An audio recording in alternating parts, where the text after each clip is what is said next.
करवावहै तेजस्विनावधीतमस्तु मा विद्विषावहै। ॐ शान्ति शान्ति शान्तिः। The poem for the day is Pineapple and the Bee. We'll just first go through the poem read out by Swamiji. The pineapple and the bee. The pineapples in triple row were basking hot and all in blow. A bee of most discerning taste perceived the fragrance as he passed. On eager wing the spoiler came and searched for crannies in the frame, urged his attempt every side, to every pane his trunk applied, but still in vain the frame was tight and only pervious to the light. Thus having wasted half the day, he trimmed his flight another way. Methinks I said, in thee I find the sin and madness of mankind. To joys forbidden man aspires, consumes his soul with vain desires. Folly, the spring of his pursuit, and disappointment, all the fruit. While Cynthia ogles as she passes, the nymph between two chariot glasses, she is the pineapple and he the silly unsuccessful bee. The maid who views with pensive air the show glass fraught with glittering ware, sees watches, bracelets, rings and lockets, but sighs at thought of empty pockets. Like thine, her appetite is keen, but the cruel glass between. Our dear delights are often such, exposed to view but not to touch. The sight our foolish heart inflames, we long for pineapples in frames. With hopeless wish, one looks and lingers, one breaks the glass and cuts his fingers. But they whom truth and wisdom lead can gather honey from a weed. William Cowper. As we said in the last class, the English poems that are selected in this book called the Select English Poems, they are all written by great authors, small poems except the last three poems which are large and long poems. They are conveying one or two important values. And this poem, The Pineapple and the Bee, is written by a great author called William Cowper. Swamiji used to say that before he was introduced to Vedanta, before he learnt or listened to lectures on Bhagavad Gita and other Vedantic texts from Swami Chinmayananda, his father used to teach him certain texts at home. And some of these texts were these English poems, and that's how he was introduced to this. And he got interested in this also. And one of the reasons for that was his father's guru or his family guru, something like that, was a gentleman named Seshachala Iyer in Chennai. And he was already taking classes on English poems and connecting it to Vedantic principles. And one of his favorite poems was this Pineapple and the Bee. There are two main motivating factors for human being. It is acquisition and enjoyment. In Sanskrit, we use the term Kanchana and Kamini. Kanchana refers to gold, which refers to wealth or acquisition. Kamini refers to woman, which refers to enjoyment. It is symbolically, it must be taken. These are the two main motivating factors. If you do not base your life on dharma, which is the right principle of human living, then other pursuits in life will be in vain. So you would have heard this term dharma, artha, kama. So dharma is the core principle, and we are recommended to live our life based on dharma. When you live your life based on dharma, you will get artha or wealth according to whatever you do action. That is also a dharmic action that you do. There is nothing wrong in gaining wealth. And as householders, it is your duty to gain wealth and maintain your family and do whatever activities that you need to do in the world. There is a requirement for wealth. So there is nothing per se wrong in it. But the base is dharma. And then with that wealth, you can also have legitimate enjoyments in life. That is pursuit of kama. So artha and kama are not forbidden for us, are not a taboo for us. But the base must be dharma. But if you forget dharma and think life is only meant for acquisition and enjoyment, sooner or later you are going to hit dead end. This poem is talking about the ill effect of acquisition and enjoyment and what is happening within the system of a person if he pursued blindly, without any purpose. If he is blindly following this acquisition and enjoyment, how it is going to be detrimental to him. That is the theme of this poem. In fact, simple Vedantic texts like even Bhajagovindam are emphasizing this point only. So, the story in the poem is very simple. There is a bee. This bee is flying here and there. As the bee is flying, it is able to somehow get the fragrance of pineapples which are kept within a frame. Like you see in the shops, they keep within the frame, glass frames. Like that, they have kept the pineapple.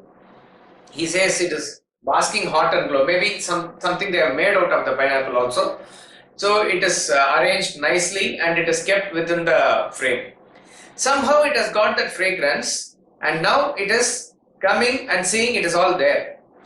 So it is trying from every side to enter into that and have a taste of that pineapple. The pineapple is not meant for the bee. They have kept it for a party or they have kept it for a sale or whatever. They have kept it for some humans to consume.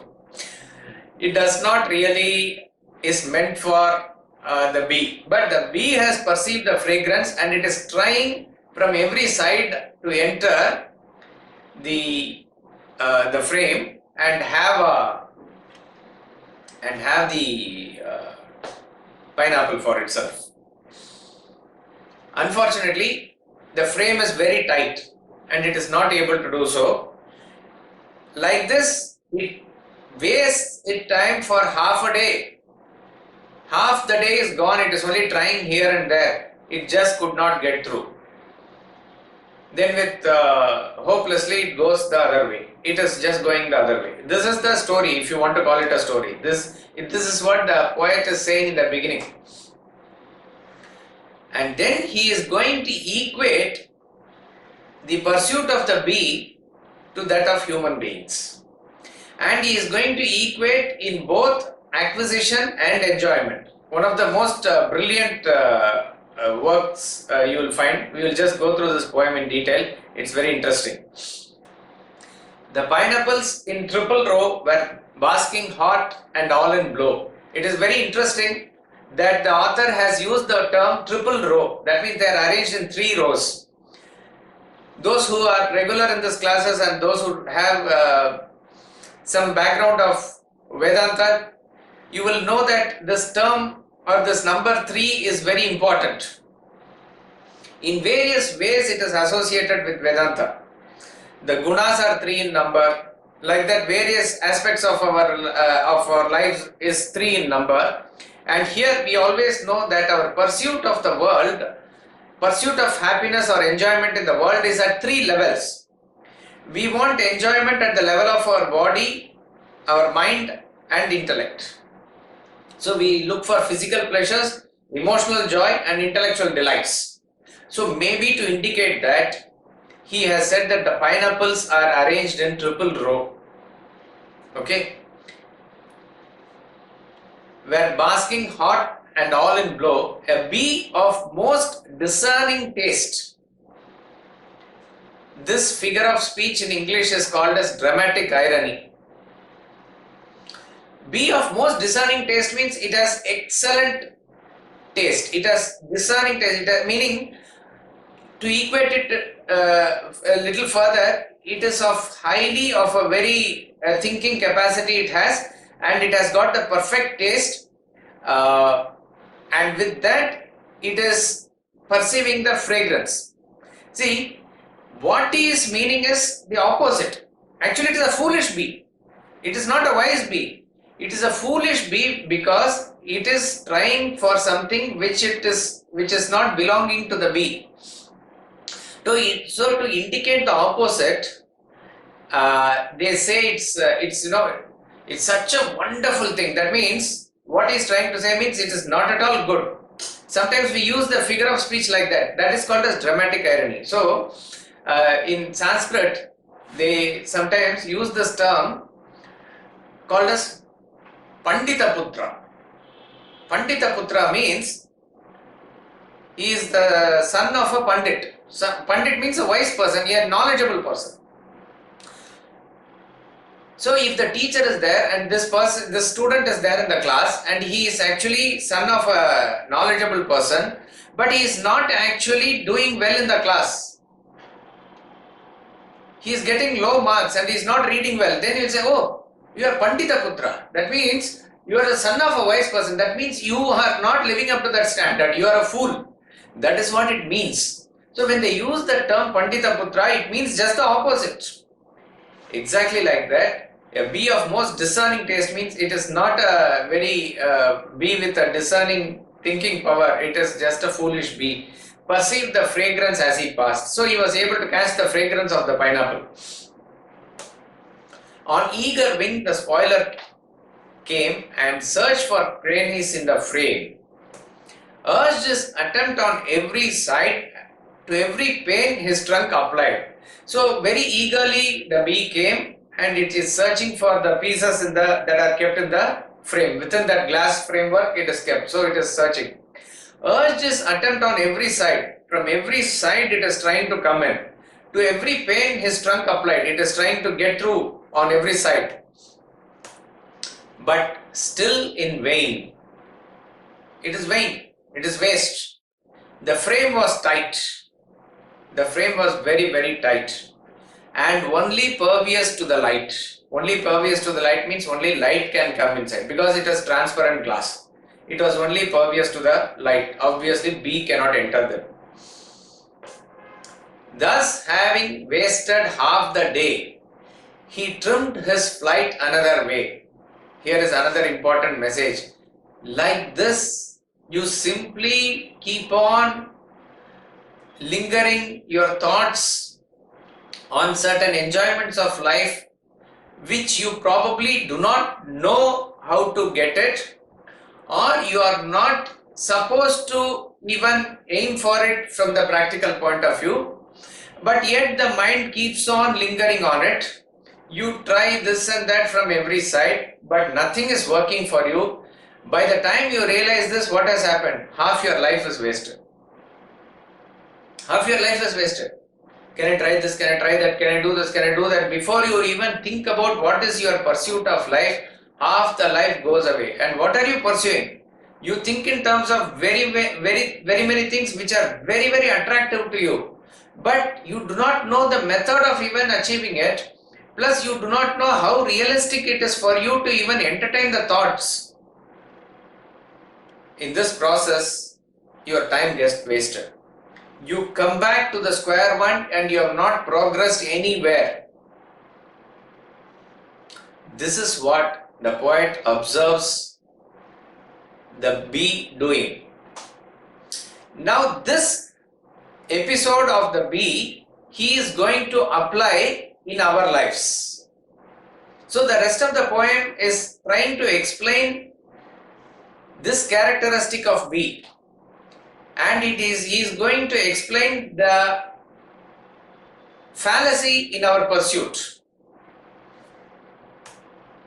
Methinks, I said, in thee I find the sin and madness of mankind. Methinks means I think. The poet is saying I think. In thee means he is addressing the bee. In you, in the bee, I find the sin and madness of mankind. The choice of the words is very interesting here. Sin and madness of mankind. Madness refers to intellectual poverty. Crack. That means no intellect. That is a mad person. A mad person is one who cannot think. So there is absolutely a state of ignorance. In that state of ignorance, you do not know how and what to think. What is the result of that? The result of that is sin. Sin here refers to mental agitations. See, sin, in Sanskrit we use the term papa. Papa is not, sin is not inherent in any action. It is in the reaction that comes in your mind based on certain actions that you perform. So certain actions that you do and it agitates your mind, that means you have sinned at your level. So he is saying this bee is out of ignorance. It is trying from every side, and in each and every moment that it is trying, what is it happening within its mind? It is extremely agitated. So in a way that it is sinning from its standpoint. So that aspect of it, when we apply to human mind, you will understand. Out of ignorance, when you do actions in the world, it will come back and agitate you. That agitation that is caused in the mind is termed as sin here. So in thee I find the sin and madness of mankind. The entire mankind is pursuing aimlessly, recklessly like this, and I am able to find what the bee is doing in the pursuit of the human beings. That's what the poet says here. Methinks, I said, in thee I find the sin and madness of mankind. To joys forbidden man aspires. To joys forbidden man aspires, consumes his soul with vain desires. Man is aspiring or desiring or wanting certain joys which are forbidden, he says. We might have heard this, that Adam and Eve, they were told not to consume the fruit, and they consumed, and then they suffered the consequences. So there is a terminology also known as forbidden fruit, that you must not consume that fruit. Now here it is not to be taken as something which is forbidden in it per se. Why it is forbidden? Forbidden means from your standpoint you do not deserve it, therefore it is forbidden for you. Nothing per se is forbidden. Apple is not forbidden. Fruit is not forbidden. Enjoyments in the world is not forbidden. Forbidden means it is sort of denied to you or a taboo. No, not like that. Why it is forbidden for you? When do you deserve something? We did this when we did the poem long back, maybe on the olive tree. So there we said there is an equation that desire plus action is what you deserve. You get in life what you deserve, not what you desire. Please remember this law. You get in life what you deserve, not what you desire. But then what is that I deserve?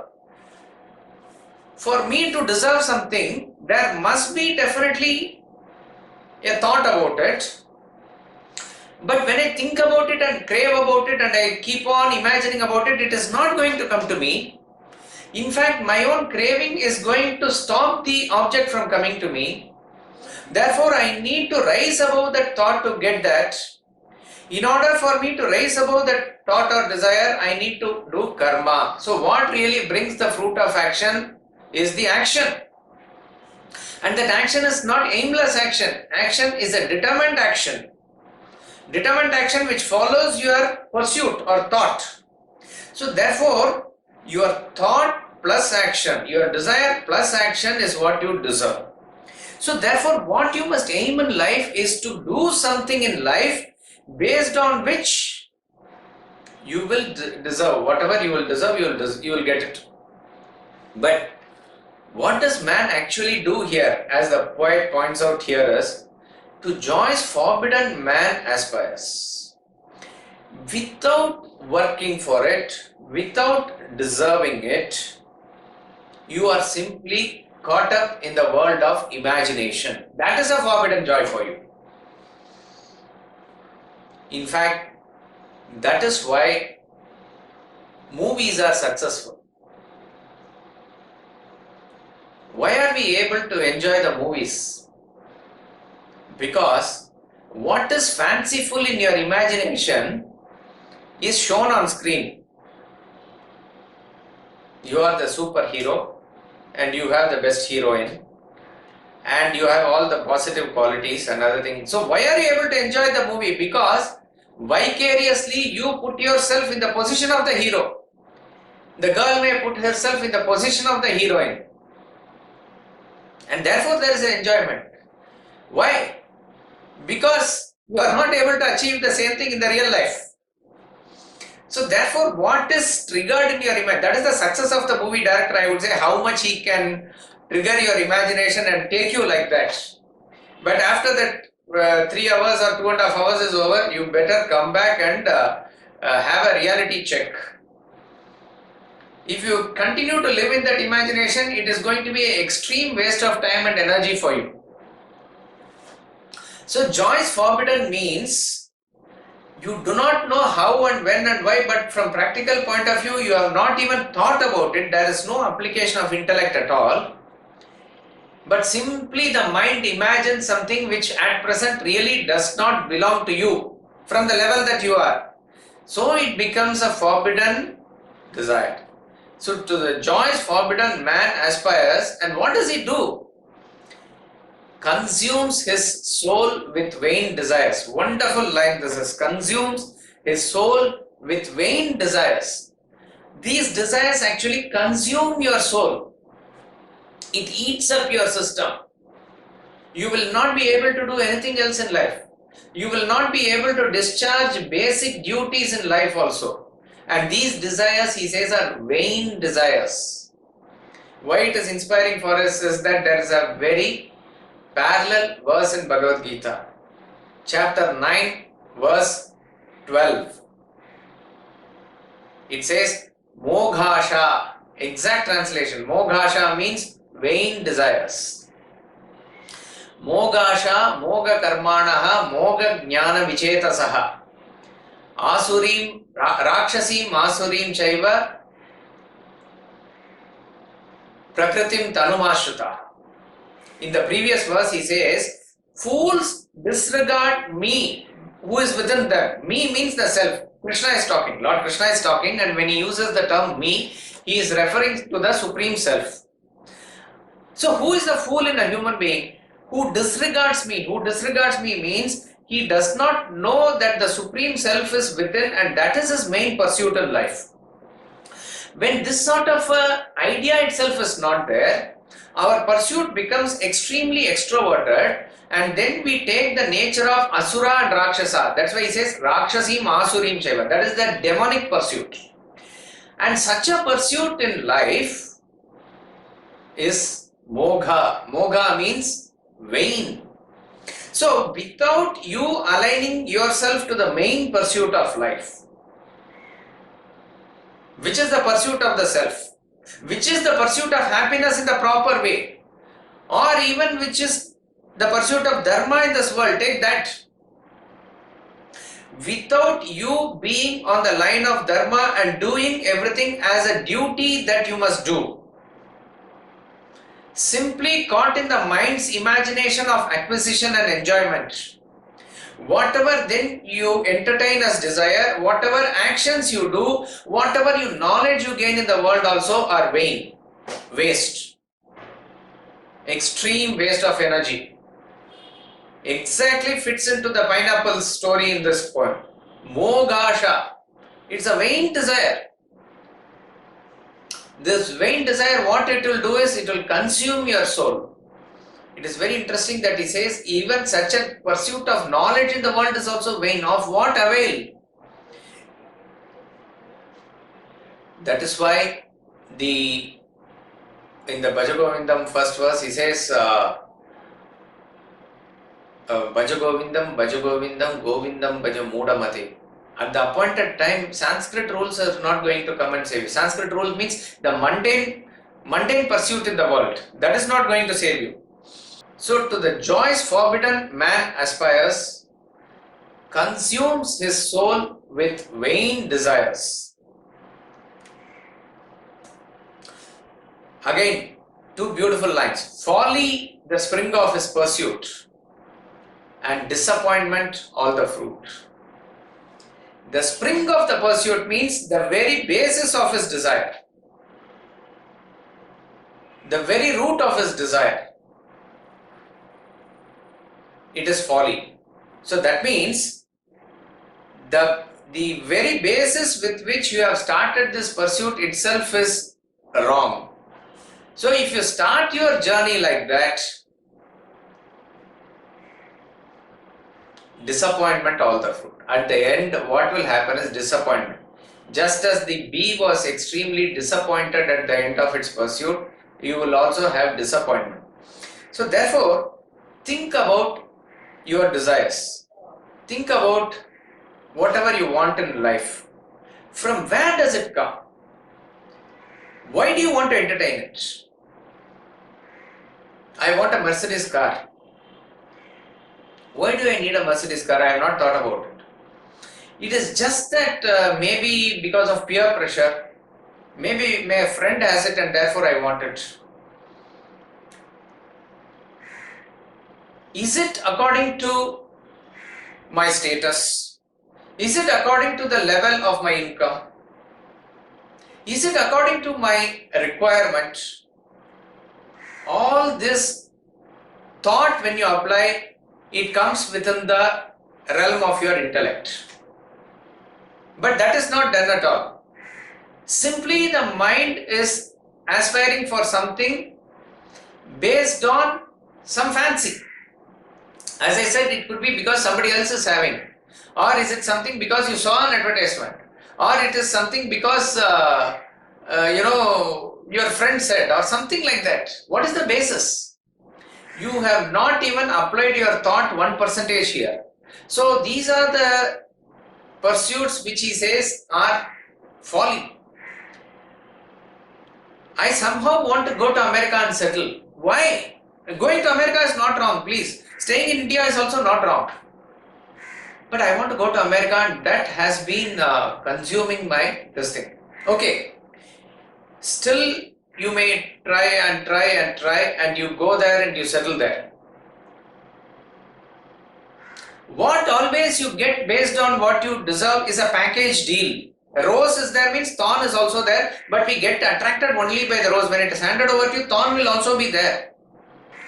So you must know how to contact the rose and enjoy the rose, for which you must know the overall picture of the rose, for which you must know why you need the rose in the first place. Why are you aspiring for rose? This you must have in the first place. Exactly like that. If this person is going to America is one fancy, one dream, that's fine. But he will get it as a package deal. You might have to encounter that language, that culture, and the way of living there. It is just not the status and the money there, everything there.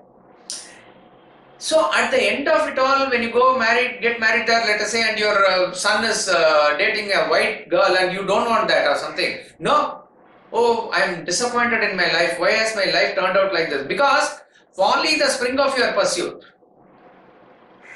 The basis of your pursuit itself was not correct. It started from a wrong foot. So as I said, per se, any desire is not wrong. Going to America is not wrong, studying Vedanta is not wrong, earning money is not wrong, or working in Rahi or any other company is not wrong. But what is it that you are wanting? What is it? That means you must be clear of your desires in the first place, which is not the case with most of our desires at most points of time. Folly, the spring of his pursuit, and therefore at the end what you will get? You will get only disappointment, and disappointment all the fruit. Now he gives an example of enjoyment. While Cynthia ogles as she passes the nymph between two chariot glasses. She is the pineapple and he the silly unsuccessful bee. There is a chariot that is going, and in the chariot a beautiful young girl is sitting.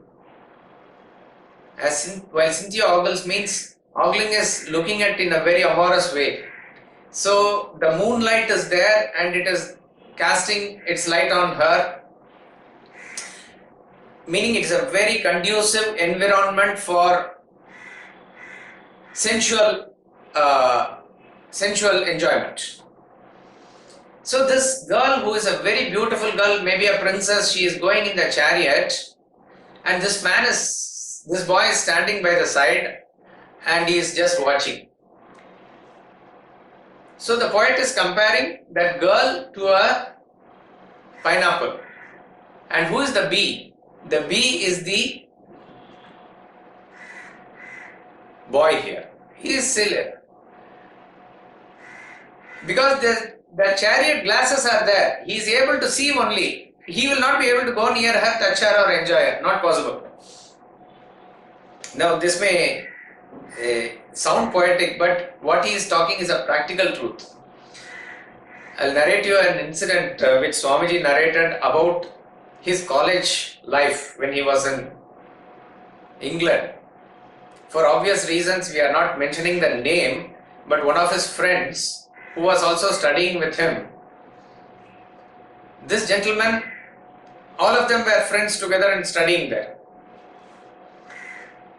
So maybe once in a year or once in a long time, the royal family, the princess will come out and maybe give darshan to the public. It is maybe a tradition there. So whoever is the queen now, Queen Elizabeth, right? So might be she was the princess at that point of time. We are talking about in 1940s and 50s maybe, whatever that time. And since that was a big event there in England, these boys were also interested and they all went to watch this procession. And she was a very young princess at that point of time and a ravishing beauty. Swamiji said it was really an experience by itself. But everybody then came back and then they were continuing whatever they were going to be. They had gone from India to there to study. Now this friend of Swamiji, he was not his own self after this particular incident. So there was some disturbance in his behavior. All his friends could notice. When they asked what is wrong with him, he would say nothing, and he will try to brush it under the carpet and be casual about it. But something was not wrong really. They could easily find out. They could see a change in his behavior. His schedule was getting distracted, and probably he was not as serious in the studies as before. So they were concerned. As a concerned friend, they really forced that issue out of him. What is really wrong? Please tell us. So then he had to open up and say that the princess who came out, he had fallen in love with her. And everybody was, they were surprised and they were a little bit saying, what is this ridiculous thing that you are saying? And immediately he gets angry. That's why I don't want to tell you. This is a divine love. All the cinematic type of dialogues he would say.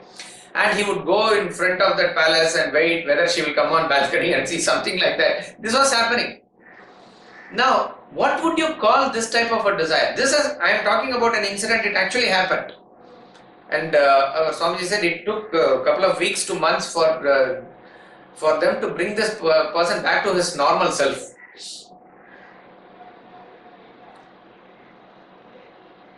This is what the mind will ask for. But why? What? So okay, you can always argue, can that person not fall in love and can they not marry? All this is cinematic and theoretical. You being an Indian, you are not even a citizen there, you have gone there to study, and what is your pursuit, what is your social status, what is your background, all these things, first of all, is it actually possible at all? 0% chance. But the mind will fancy about this and say it is love, divine love, and something will happen suddenly. At the end of the cinema, they say, they lived happily thereafter, like that they put, and that is the end of the story. But actually, in real life, that is the beginning. How it will happen like that? It cannot happen. So like this, you consume your soul with vain desires.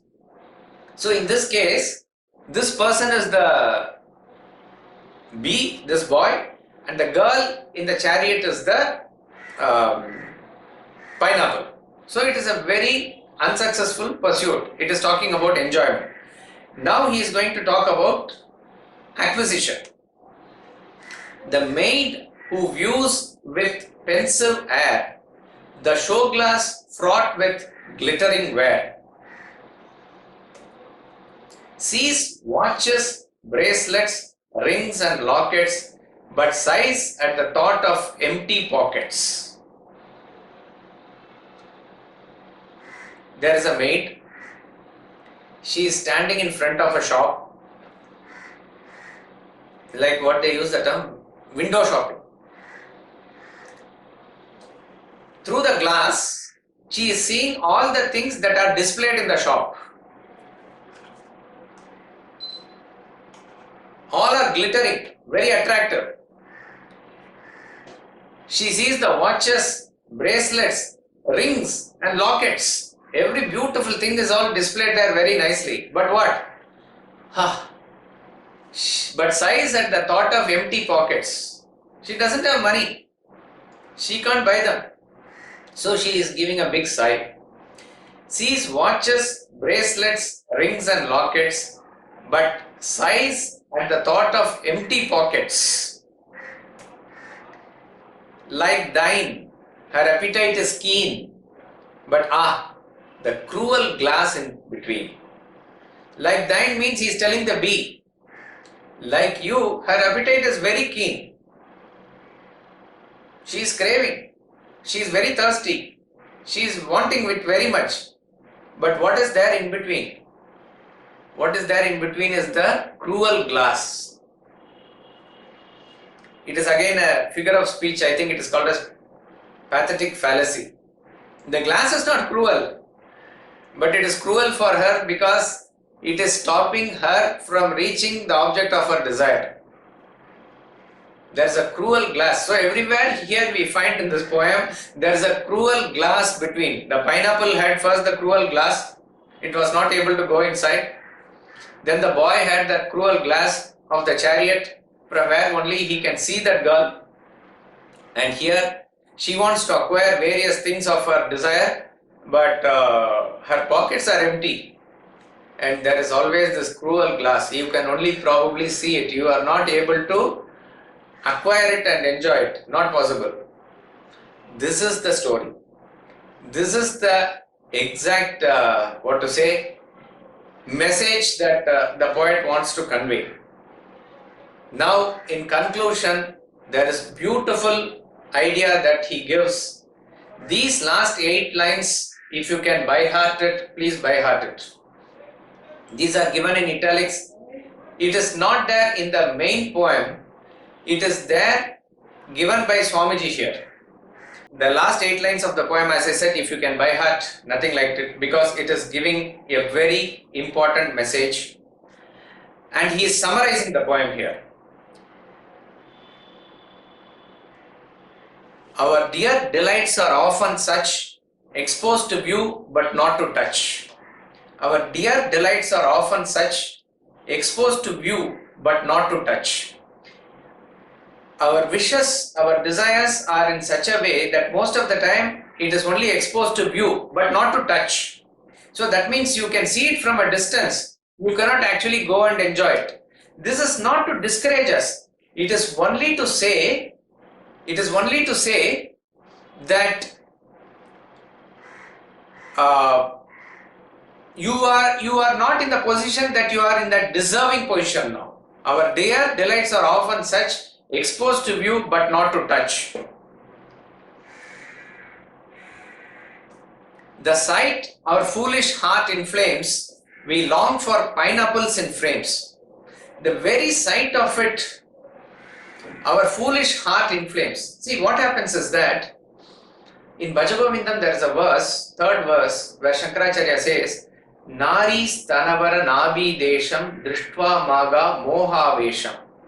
Seeing the bosom and contours of a woman, you get into what is known as a frenzied delusion. This is called as moha avesham. Exactly the same thing he says here. The sight our foolish heart inflames. Your heart is set in flames. It is inflamed. Why? You think that there is pleasure in it and you completely lose your head in it. Actually, what is interesting is, part by part you analyze, you are not really liking it. And this we will understand only when we look at it from the other side, which is called as pratipaksha bhavana. See, a person looks at the body of a woman and he completely loses himself. He is completely, he is in a frenzied delusion. He is looking at the bosom and navel of the woman, let's say. Now you analyze it. Okay, at that point of time you cannot analyze, now you analyze it. What is it that is actually making you getting into this frenzied delusion? All that thing that you see and get excited about is nothing but a modification of flesh and fat. Suppose, if you ask a person, why do you like that girl? She is very beautiful. What is it in her that you see as beauty? Her smile, okay, the teeth. Suppose you want to give him the teeth separately, will he like it? He will not like it. He will run away from it. Suppose if it is the hair, you cut the hair and give him, will he like it? No. So what is the beauty here, or what is the play of Maya here? Those things which you independently don't like, when it is given in a package like this totally, you are able to somehow like it. And not only you like, your mind gets into a frenzied delusion. That frenzied delusion is indicated here as the sight our foolish heart inflames. We long for pineapples in frames. That which is there, which is not meant for us, we long for it. The last 4 lines are even wonderful. With hopeless wish, one looks and lingers, one breaks the glass and cuts his fingers. There are 3 types of gunas, 3 types of people. We know that based on the gunas we call them tamasic, rajasic and sattvic. Tamasic is inactive nature of the mind. Rajasic is extremely passionate and active state of the mind. The highest state of mind is called as sattvic or sattva. Sattva is the pure state of mind, which is objective, which is calm, which is meditative, which is using the intellect. All of us have all the 3. Okay, now we can equate the last 4 lines into these 3 categories. What do the tamasic people do? Or in tamasic state of mind, what you do? With hopeless wish, one looks and lingers. You keep on imagining, you keep on looking at it, you don't do anything about it, you don't know how to pursue the desire, extremely inactive, but the mind is completely in a delusion, in a frenzied imagination. So with hopeless wish, one looks and lingers. He is just lingering. One breaks the glass and cuts his fingers. That is rajasic. He is pushed by the desire. He is forcefully getting into it. Therefore, what he does certain things which are against the law, which are against the norms. Therefore, he cuts his fingers. A person who aimlessly pursues like this does, because of his forceful desire, he adopts corrupt means, he does various things. he ends up in jail. That's what he does. So he cuts his fingers. You are allowed to pursue normal desires in the world based on your karma, and you will deserve it. That's the way to do it. But you cannot do it in shortcut way. So these are the barriers that are there. Once you cross the barrier is set by the dharmic principles. And in fact, the laws of the society and laws of the nation are also based on that. If you try to break it based on the force of your desire, you are going to suffer the consequences. You will cut your fingers. With hopeless wish, one looks and lingers, one breaks the glass and cuts his fingers. But they whom truth and wisdom lead can gather honey from a weed. This is talking about the sattvic person. The sattvic person, what he does is that he is able to live the life according to truth and wisdom. He can gather honey from a weed. That means he is not dependent on the external pleasure and he is running behind them. He is actually self-satisfied and self-sufficient by himself, by within himself. He is extremely okay with it. Anything that comes along the way, even if it is the not most fanciful thing, he is able to derive pleasure out of it. We are going to see later the poem on village preacher. Village preacher is a self-sufficient picture of perfection.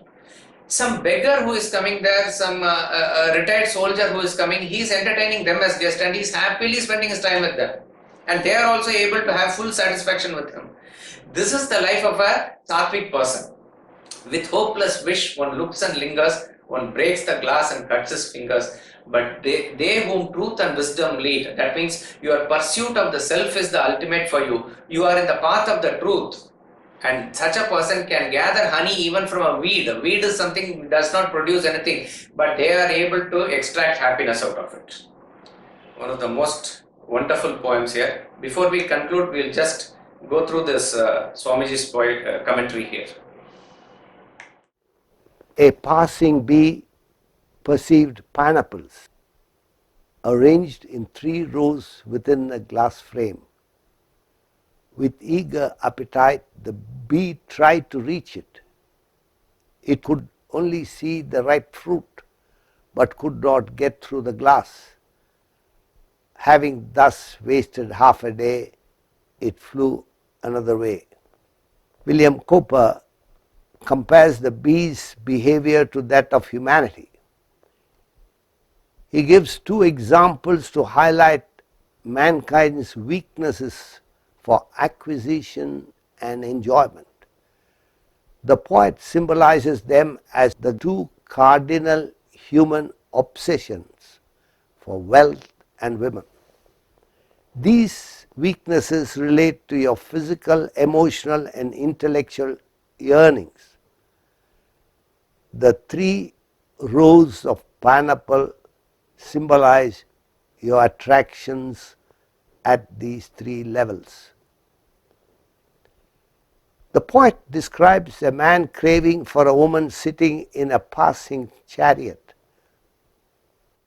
Also, a woman who longs for merchandise in show windows. In either case, the glass stands between the desirer and the object of desire. The glass indicates the impediments that one faces to fulfill one's desires.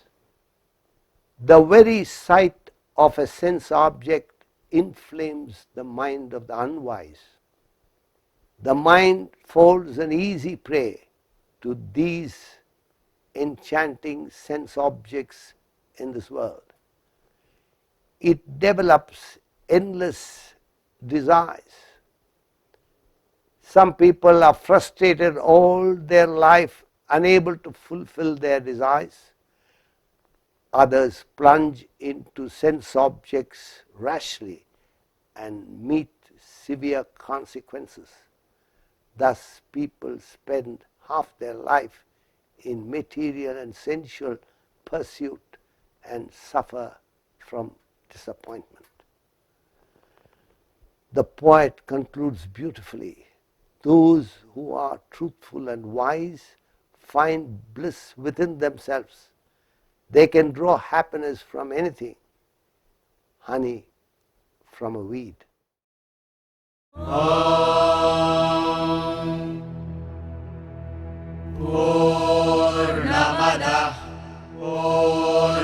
पूर्णमिदम् पूर्णात् पूर्णमुदच्यते पूर्णस्य पूर्णमादाय पूर्णमेवावशिष्यते ॐ शान्ति शान्ति शान्ति